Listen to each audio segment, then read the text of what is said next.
Hey y'all, it's Amanda and this is my Texas Zone 8 garden, and before we dive in, be sure to like this video, subscribe to the channel, and share this with a friend. Okay, thought I was done with seeds. I'm going to start a few more. And then I think I'm done. I don't know. I keep going through my seeds and finding other things that I'm like, oh, I'd like to start that. Oh, I'd like to start that. So here I am. Today, though, we are going to focus on hardy annuals. What are hardy annuals? And then I'm going to start 6 different varieties of hardy annuals from seed.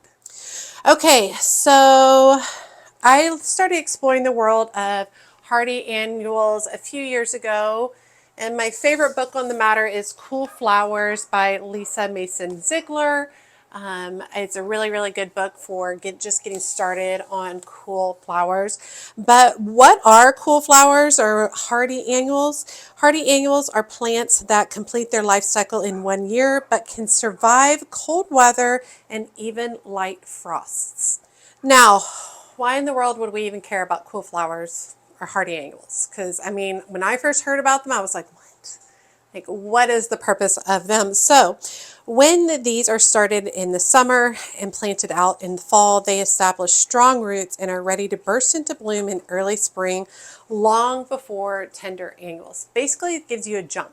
It gives you a jump on growth and a jump on beautiful blooms earlier on in your season. They definitely bridge the gap between winter dormancy and full-blown summer color.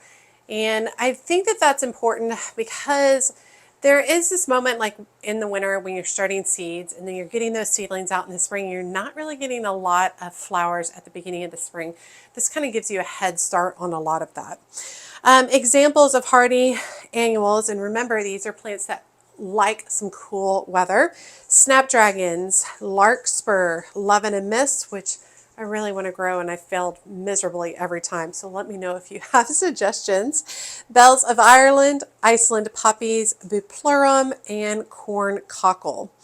Okay, specifically for who can grow hardy annuals, because I think that this is a really confusing part of being a gardener. So hardy annuals are best for those in zones 6 through 9. If you're in zone 5, a colder zone, choose the most cold tolerant varieties, provide extra mulch protection, and start indoors late winter and plant out as soon as the soil thaws. So best for 6 through 9. If you are in zone 5, you have to really put in some extra effort on it. So we're going to be starting 6 different varieties today. I'm going to start with the Foxglove, and we're going to start a couple of different varieties of Foxglove. Let me make sure I've got the right things out of here. Here we go. Okay. The first variety we're going to be starting is Dalmatian Peach Hybrid and Foxglove. And this particular variety is from Swallowtail Garden Seeds. And it is a soft peach, bell-shaped blooms with a flushed rose throat held on upright, elegant spikes. They bloom the first year if started early enough, which we are doing that. And they're about 16 to 20 inches tall. Okay, the next variety of foxglove that we're going to start is called Sutton's Apricot. And this is an heirloom style foxglove with spikes of pale apricot bells tinged with buttery yellow and speckled throats. Romantic and a nostalgic type of bloom, 36 to 48 inches tall, and it's hardy to zone 4. And then the last variety of foxglove we're going to grow is called Summer King Strawberry. And it is a bold rose pink to strawberry red blooms with freckled cream throats, slightly shorter and bushier than the Sutton's variety, and at about 30 to 36 inches tall. And I forgot to say, the Sutton Apricot and the Summer King Strawberry, both of these are from Select Seeds, and then the Dalmatian is from Swallowtail Garden Seeds. So let's get started. All right, let me get my mat out, and I'm going to add some more soil. The soil I'm using today is my favorite potting soil, which is Burger BN7. And I use a potting soil over seed starting mix. It's more cost effective and just less fussy for me in the end. And I like starting with dry soil and then adding water. And we're going to be utilizing my Amazon seed trays. It's 12 seed cells per tray. Comes with a tray, the water reservoir, and a dome. Perfect for a home gardener. And we'll go ahead and fill up 3 of these trays. And basically I start with the dry soil and work it in to the seed starting cells. Gently push down, compact it a little bit, but not too much.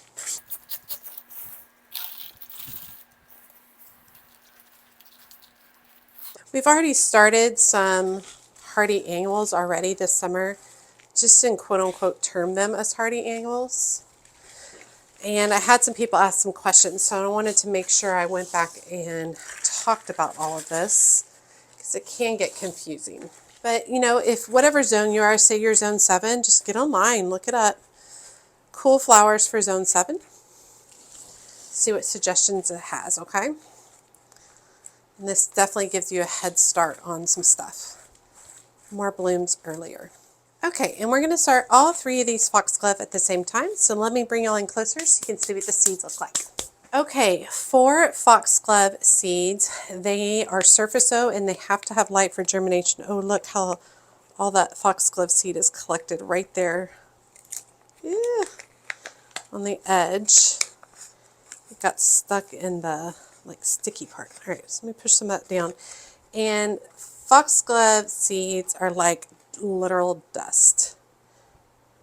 And I don't find that I have that great a germination with foxglove seeds, so I tend to overseed them by quite a bit. All right, and that was the Sutton's apricot. All right, and on these, I'm making sure to, of course, put the name, put today's date and how many days it's going to take to germinate. Next, we'll do the peach hybrid, Dalmatian peach, and I've had the most luck with the Dalmatian varieties. I think that they do really, really well. And we'll go ahead and put, these are actually have a coating on them, so I'm going to go ahead and do 2 seeds per cell.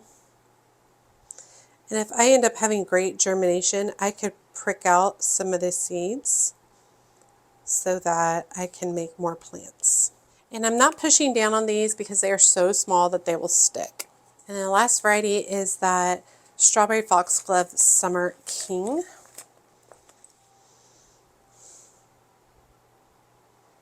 All right, so what we're going to do is we're going to fill 3 reservoirs 50% of the way with water and get these added in. All right, so we're filling this up 50% of the way. This is just plain water. Go ahead and add these in. All right, and then we'll put humidity domes on top, making sure that the dial is closed. All right, a little bit about foxglove. So these are surface sow and they need light to germinate. They're going to go under my lights for 14 hours of light per day. They need to be at about 65 to 70 degrees Fahrenheit.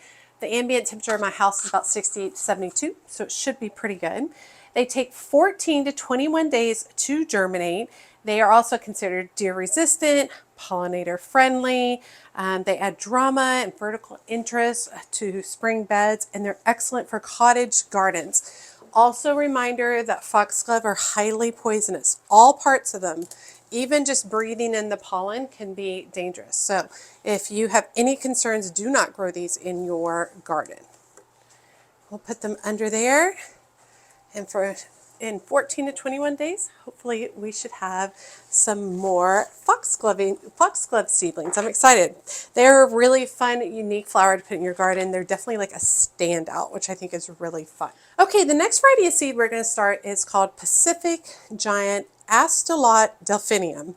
And I actually bought this from a nursery, like the actual grown plant, a couple of years ago, and I'm obsessed, so now I want to grow some of my own. So these are towering spires of lavender rose red blooms with a dark eye, incredibly striking when planted in groups. And these are about 48 to 60 inches tall, and I'm really hoping then I'm going to be getting some of the red tones. Really, really hoping about that. This particular variety is from Swallowtail Garden Seeds. All right, and we're starting with the same way, same kind of soil, same kind of setup. So let me bring y'all in closer so you can see the seeds.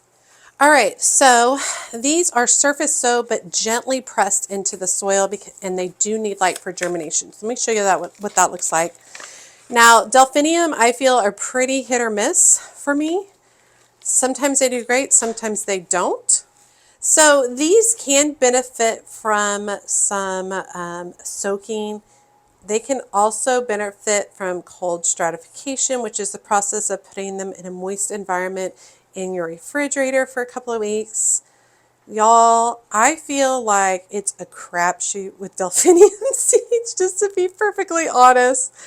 I am going to put a couple in each of these, see how they do. Sometimes I have great germination, sometimes I don't. It just really kind of depends on what the Delphiniums decide to do themselves. So, still got another round, so if I don't have very good germination, I can do another try if I would like.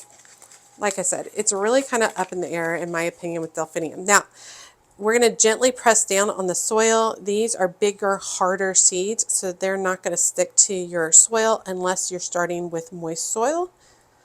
But this method with the dry soil allows me to press them down like I'm supposed to, so they have really great contact, but then also keep them at the surface and they're not sticking to my hands.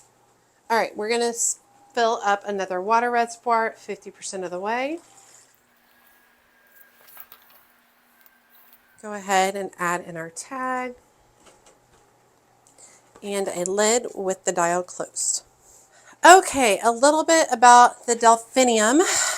These need to be pressed into the soil, but they're still on top of the soil. We're just making sure they have really good contact. They do need light for germination, so minimum 14 hours a day.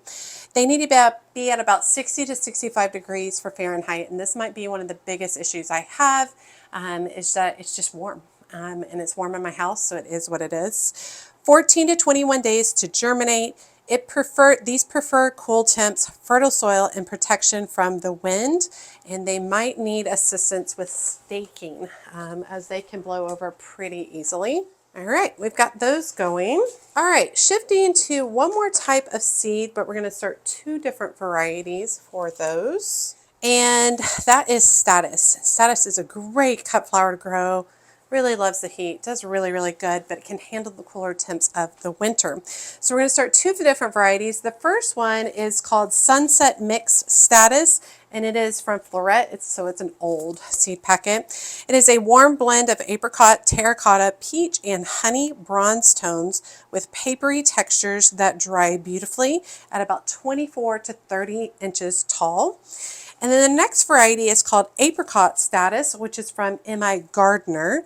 And I think I bought this a couple of years ago, 2023, so it's a little old, so we'll see how it does. Muted apricot pink blooms with a papery, everlasting quality. Each plant produces dozens of long-lasting blooms, and it is about 20 to 24 inches tall. So let me bring y'all closer so you can see what the seeds look like. All right, Sunset Mix first. Oh no. Well, dumped some seeds out, which means those are going to end up in some other seed tray at some point.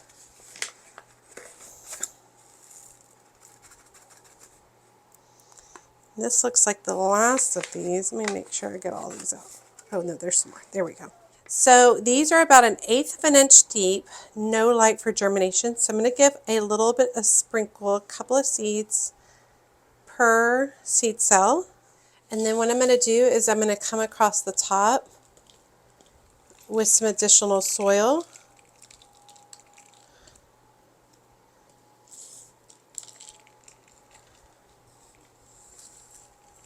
And then I'm just going to come and press down to make sure that they are nice and covered. These do not need light for germination. So that's why we're adding some on top. And then let's do the apricot. My daughter just got home from color guard practice.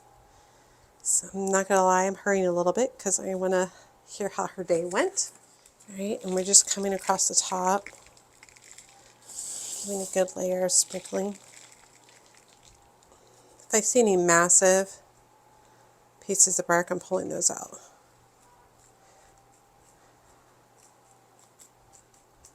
Just like that. All right, got both of those labeled. Fill the water reservoirs up 50% of the way. All right, we're going to put a dome on, making sure that the lid is closed.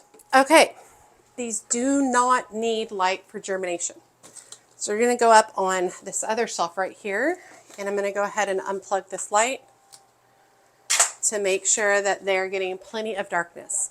It is key that I pay attention to them, and as soon as they germinate, as soon as I see the little seedlings, that I move them to the light at that point. If they remain in darkness after they've germinated, you'll get very long, leggy seedlings that most likely will not make it. Now, so we planted these at 1/8 of an inch deep, making sure they have no light for germination. They need to be at about 70 to 75 degrees Fahrenheit for germination, which is about the ambient temp of my home. Takes 7 to 18 days to germinate. These are excellent filler flowers and great for dried arrangements. And I already harvested a whole bunch of Statice that I'm saving. I would love to continue to grow Statice next few years, harvest it, and then make some big, beautiful, gorgeous wreath for the summer or fall. I think I would really, really enjoy that. Okay, so a little bit about aftercare and transplanting, which are very, very important as we continue to move forward on the seeds. You want to pot these up when there's 2 sets of true leaves growing on them. The first set of leaves that you see come up are the seed leaves. All the leaves after that are true leaves. So after there's 2 good sets of true leaves, then you can pot them up to a larger container. You want to harden these off 7 to 10 days before transplanting them outside, and you want to make sure you're hardening them off in a shady area. And then daytime temps under 85 degrees. So I have to really let these grow on until probably end of October before they can get planted out. We want the daytime temperatures to be under 85 degrees, and we certainly have even triple digits till the end of September. So that's one of the big key things. These do not handle heat very well, so we want to make sure we have cooled off temperatures for the fall prior to transplanting them outside. You also want to mulch these to insulate and support strong winter root growth, because remember, we're getting these planted out in the fall. They're going to grow roots and continue to grow strong over the winter, and then they'll give us a jump start on growth for the spring. Why does this work? Why does this whole cool flowers, hardy annual things work? You'll have mature plants that bloom 6 to 8 weeks earlier than spring sown seeds. Pretty much it. And it's a massive savings that if you were to go buy, especially Foxglove, those are $24.99 a plant. You know, massive savings to go and start these yourself as opposed to buying them at the nursery. All right, I'm excited. Feeling really good about that. Did I put more seeds in here? Yes, those are still good. All right, you all, I hope you guys enjoyed today's video. Seedlings are still doing really good.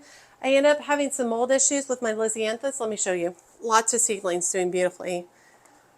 Lysianthus, I ended up having some mold issues, so a lot of my seeds did not germinate.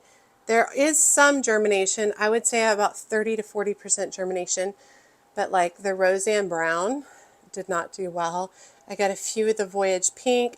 I got more of the Mariachi Pure White, and I got lots of the Roseanne Terracotta. So they didn't do as well as I would like, but here we are.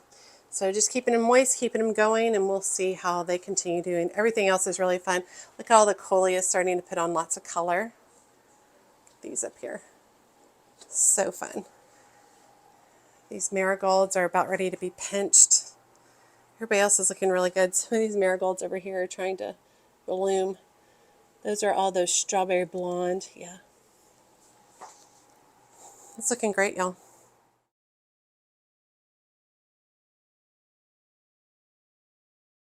All right, thanks for joining me today. I really want to be done seed starting. Every time I think I'm done, I realize that there's something else that I missed. But I really want to be done. Like I'm over it. I'm good now. And so And I've got so much started, and remember, all these have to be potted up into larger containers. They're going to take up tons of space. So I really do need to be done so that I have room for all these to be continue to be potted up. So, but I will continue to update you all on that. It is hot, hot, hot. I am totally unmotivated to garden outside. It's just too brutal. So if I can do stuff inside, I'm going to be doing that. You'll probably see me drop one video a week as we go into August, which I believe is the most brutal time of the year for us in the summer. Probably drop one video a week. We'll see. We'll see how it's going. As always, make sure you like and comment on the video. Every time you like and comment, it helps grow the video and my channel so much. And if you don't feel comfortable leaving a comment, just drop me an emoji below, letting me know that you made it to the end of the video and you say hi. And be sure to check me out in my Patreon community. The link is in the video description below. It is all things She's a Mad Gardener, all things gardening. It's just a bunch of people who like to garden. We get together and we talk about stuff, which is really, really great, really fun. There's a free tier you can join in under, and there are additional paid tiers, which is a great way to continue to support my channel and my community. The higher up you are in the tiers, the more access you get, including exclusive videos available only to the highest tiers, as well as sharing photos and group chats. As always, she's a mad gardener or a decorator or anything else that she wants to be. Thanks, y'all.